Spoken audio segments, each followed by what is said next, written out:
صاحب میں نے وقفے سے پہلے میاں شہباز شریف صاحب سے یہ پوچھا تھا کہ کیا آپ وزیر اعظم یوسف رضا گیلانی صاحب کو یہ مشورہ دیں گے کہ وہ اپنے ہی صدر کے خلاف کیسز سوئس کورٹس میں کھلوا دیں؟ کیا میاں صاحب ان کو کھلوانے چاہیے؟ آپ یہ سوال وزیر اعظم صاحب سے کریں نا. میں نے تو آپ کے سوال کا جواب دے دیا کہ میں نے وزیر اعظم صاحب کو یہ مشورہ دیا تھا کہ آپ کا جو موقف ہے اس کے اوپر آرٹیکل 248 کے تحت آپ سپریم کورٹ میں ظاہر ہے کہ بہترین وکلاء کے ساتھ موقف پیش کریں. ٹھیک ہے. اگر آپ سمجھتے ہیں کہ یہ اسی طرح جو آپ فرما رہے ہیں تو آپ موقف پیش کریں. اور مجھے یقین ہے کہ سپریم کورٹ جو کہ بہترین دماغوں پر مشتمل ہے وہ کس طرح آئین اور قانون کی اس طرح کی تشریح کرے گی جو اس سے میل نہ کھاتی ہو.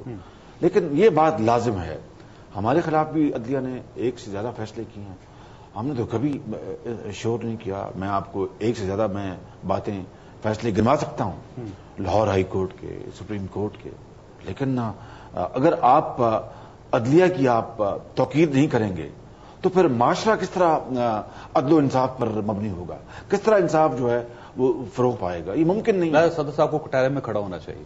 جی صدر صاحب کو کٹہرے میں کھڑا ہونا چاہیے. صدر صاحب نہیں، اگر کسی نے بھی اگر خرد برد کی ہے، قومی وسائل کو لوٹا ہے، کوئی بھی ہو، میں صدر کی بات نہیں کر رہا، کوئی بھی ہے، کوئی بھی ہو، اس کو کٹہرے میں کھڑا ہونا ہوگا. اس کے بغیر وسائل جو ہیں وہ لٹتے رہیں گے. بشمول صدر صاحب. میں کہتا ہوں بشمول میرے، کوئی بھی ہو اس کو. میں صدر کا نام نہیں لے رہے آپ ویسے. دیکھیے میں اس کو کہتے ہیں سیاسی افہام و تفہیم. نہیں یہ بالکل نہیں، سوال پیدا نہیں ہوتا.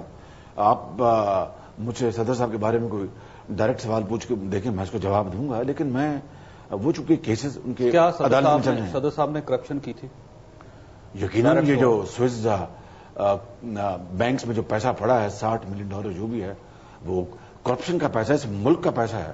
وگرنہ صدر صاحب $60 ملین کا حساب دے دیں، بتائیں قوم کو کہ یہ پیسہ کہاں سے آیا. آپ نے ایک کرپٹ آدمی کے ساتھ سیاسی اتحاد کر لیا تھا میاں صاحب. جی آپ نے کرپٹ آدمی کے ساتھ سیاسی اتحاد کر لیا.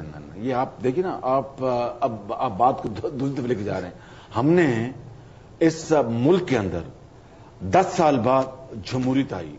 پیپلز پارٹی نے، دیکھیے بات، پیپلز پارٹی نے اس کے لیے اپنا سٹرگل کی، مسلم لیگ این نے سٹرگل کی، جماعت اسلامی نے سٹرگل کی، تحریک انصاف نے سٹرگل کی، قربانیاں دی، ورکرز جیلوں میں گئے، لاٹھیاں کھائیں، آنچل پھٹے، بزرگوں کو گھسیٹ کر سردار ذوالفقار خان کھوسا کو اپنا ڈالا گیا بختر بند گاڑیوں میں. تو جب 10 سال بعد جمہوریت آتی ہے تو اس وقت تو کسی کو یہ اپنا خواب نہیں آیا تھا کہ جناب آصف زرداری صدر بنیں گے.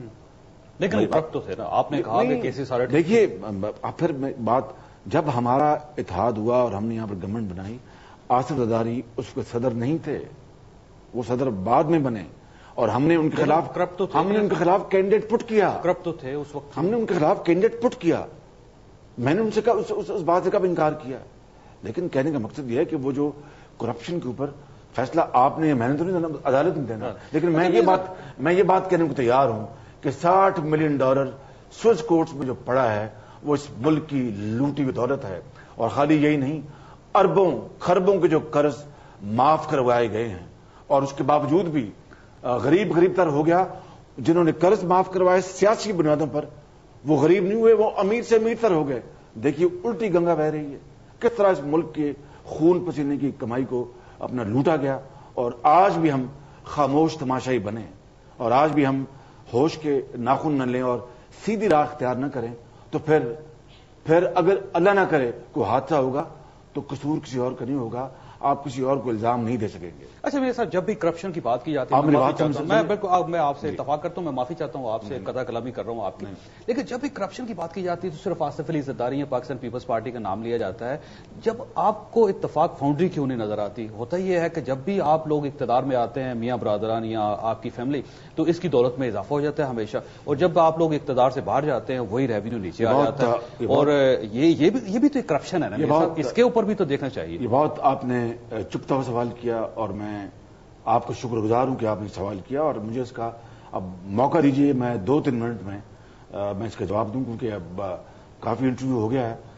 پہلی بات تو یہ ہے کہ آپ کو میں 2-3 بڑی موٹی بات بتاتا ہوں. اتفاق فاؤنڈری جس کی آپ بات کریں وہ ایک فیکٹری نہیں تھی، بلکہ ایک فیکٹری میں 20 شعبے اور فیکٹریاں سمائے ہوئے تھے، نمبر 1۔ نمبر 2، اس کا سفر 1935 میں شروع ہوا۔ میرے والد بزرگ اللہ تعالیٰ ان کو جنت نصیب کرے اور میرے چچا تائے 7 بھائیوں نے، اور وہ بھائی مالک بھی تھے اور مزدور بھی تھے۔ 2 جنوری 1972 کو جب ذوالفقار علی بھٹو مرحوم کی حکومت نے اس کو نیشنلائز کیا تو یہ پاکستان کا سب سے بڑا لوہے کا اور انجینئرنگ کا نمبر 2 ادارہ بن چکا تھا، اور جب وہ نیشنلائز ہوا تو ایک دھیلے کی کمپنسیشن میرے خاندان کو نہیں ملی۔ آپ نے سوال کیا، مجھے اب ذرا تھوڑا سا 1984 سے لے کر جب آپ لوگ اقتدار میں آئے ہو تو آپ کی دولت میں اس پہ آتا ہوں نا، آپ ذرا اب دیکھیے، خدا را مجھے موقع دیجیے گا۔ جب یہ نیشنلائز ہوئی 2 جنوری 1972 کو، تو 18 ماہ کے اندر بھٹو صاحب کے دور کے اندر ہی 6 فیکٹریاں میرے والد نے دوبارہ اور میرے والد کے بھائیوں نے اسی شہر لاہور میں لگائیں، جو آج بھی چل رہی ہیں۔ وہ دور کیا تھا کہ ڈاکٹر محمد حسن تھے فائنانس منسٹر، کہ میں ان صنعت کاروں کو الٹا لٹکا دوں گا۔ مجھے بتائیے کہ دنیا کی تاریخ میں جہاں جہاں نیشنلائزیشن ہوئی ہے یا ادارے قومی آئے گئے، وہ خاندان تو اس ملک میں رہے نہیں، وہ انہوں نے اپنا ملک چھوڑ کے چلے گئے اور جلاوطن ہو گئے۔ کوئی دبئی چلا گیا، کوئی امریکہ چلا گیا، کوئی لندن چلا گیا۔ میرا خاندان نہ صرف یہیں پر رہا بلکہ 6 ادارے 18 ماہ میں بھٹو دور میں لگائے۔ لوگ کہتے تھے کہ میاں شریف شاید وہ مجنون ہو گئے، خدا نہ خواستہ۔ یہ وہ ٹھیک کہتے تھے، کیونکہ صرف نفع و نقصان کے طور پر دوبارہ اس ملک کے اندر ایک دھلا بھی سرمایہ کاری کے طور پر کرنا ممکن نہیں تھا۔ میرے والد یا تو مجنون ہو گئے تھے یا پھر ملک کی مٹی میں اتنے وہ گرفتار تھے، ملک کی مٹی کی محبت میں، کہ انہوں نے نفع نقصان کو نہیں دیکھا۔